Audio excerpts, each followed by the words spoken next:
Okay, so now we have spent time talking about antidepressants, diagnosing, all this wonderful stuff. We've talked about non-pharmacological interventions. We've talked about benzodiazepines. But now let's talk about some of like the products that kind of have their own little niches, little spaces in treatment of anxiety. First one I'm going to talk about is Buspirone or Buspar. This is a product that we don't fully understand how it works, but it does work on serotonin receptors, so 5-HT1A in particular, but it has other kind of weird mechanisms. It appears to have some modulation of dopamine.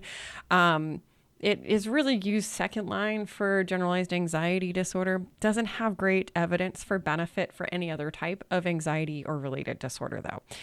It can be used alone, often used in addition to an antidepressant. If someone has a substance use history and, there's concern for using things like benzodiazepines or adding on something that is a controlled substance, this might be an option to use. Should not be used as needed. Let me just, should not be used as needed. Don't worry about the bacon. Don't use it as needed. Can't stress enough. It doesn't really work. It does tend to work faster. Okay, it does tend to work faster.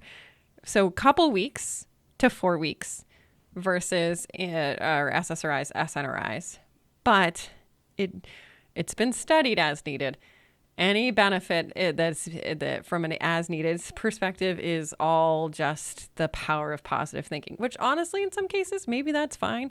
But the intention of this product and the utilization of this product is best done scheduled. Okay.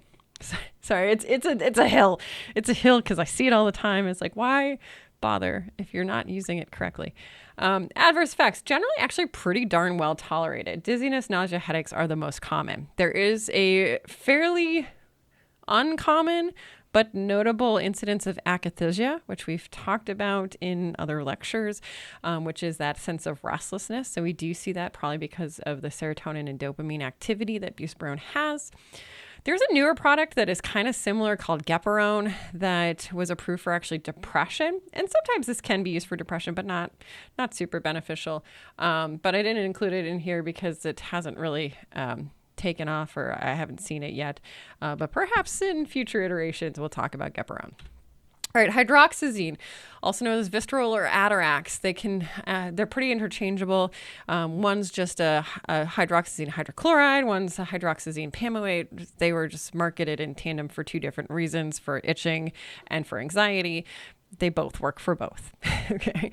It's an H1 blocker, but it is lipophilic enough that it affects the brain, right? And it affects the central nervous system and causes some CNS depression.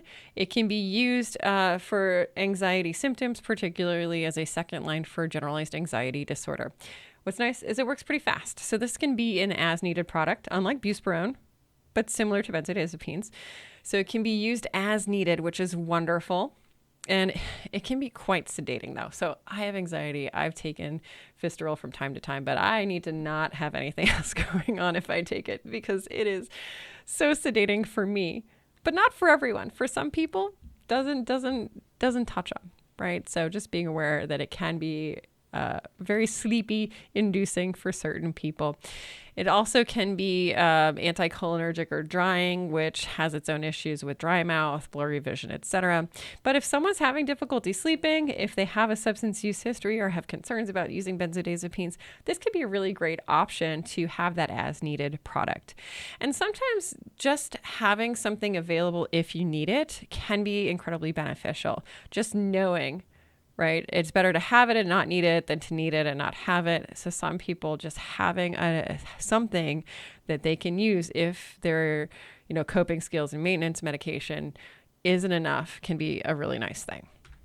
Propranolol or Inderal is actually approved for blood pressure management. So this is a blood pressure medication, but it's specifically a beta blocker. Now I do see some other beta blockers used sometimes, like metoprolol or atenolol, but this is the classic one that is most commonly going to be used in the anxiety space.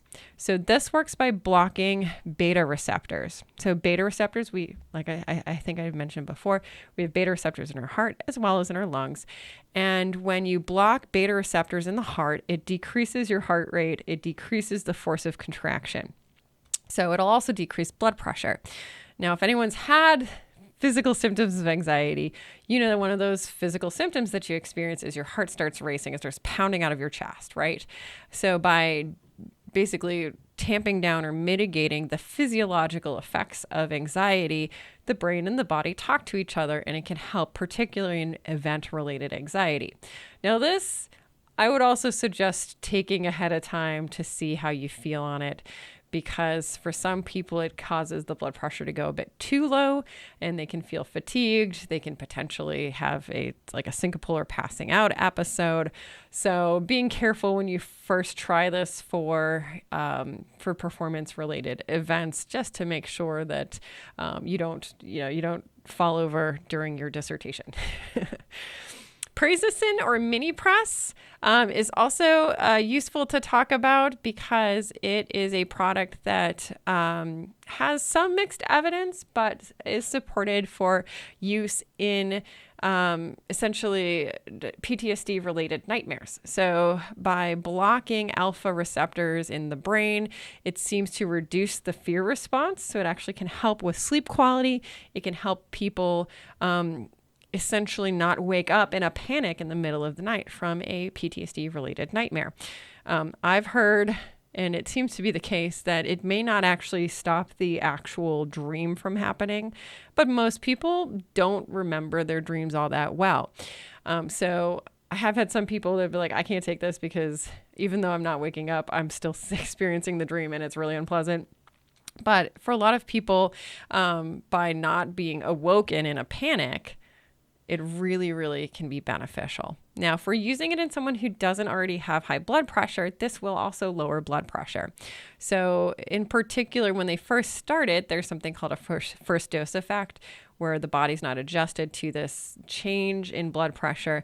And if you hop out of bed first thing, especially you take it usually around bedtime, then your blood pressure drops. You get that orthostasis that we had talked about before. So it is important to be aware of the potential for this to cause challenges with blood pressure as you titrate up the dose. Now, there are a couple other blood pressure medications that you'll sometimes see used, like clonidine, that has less data but can potentially have a similar type of mechanism associated with it. But really, prazosin is the one that you're going to see most often to help with trauma-related nightmares. All right, so next video, we're going to continue talking about some more medications as we start to wrap up this series of videos.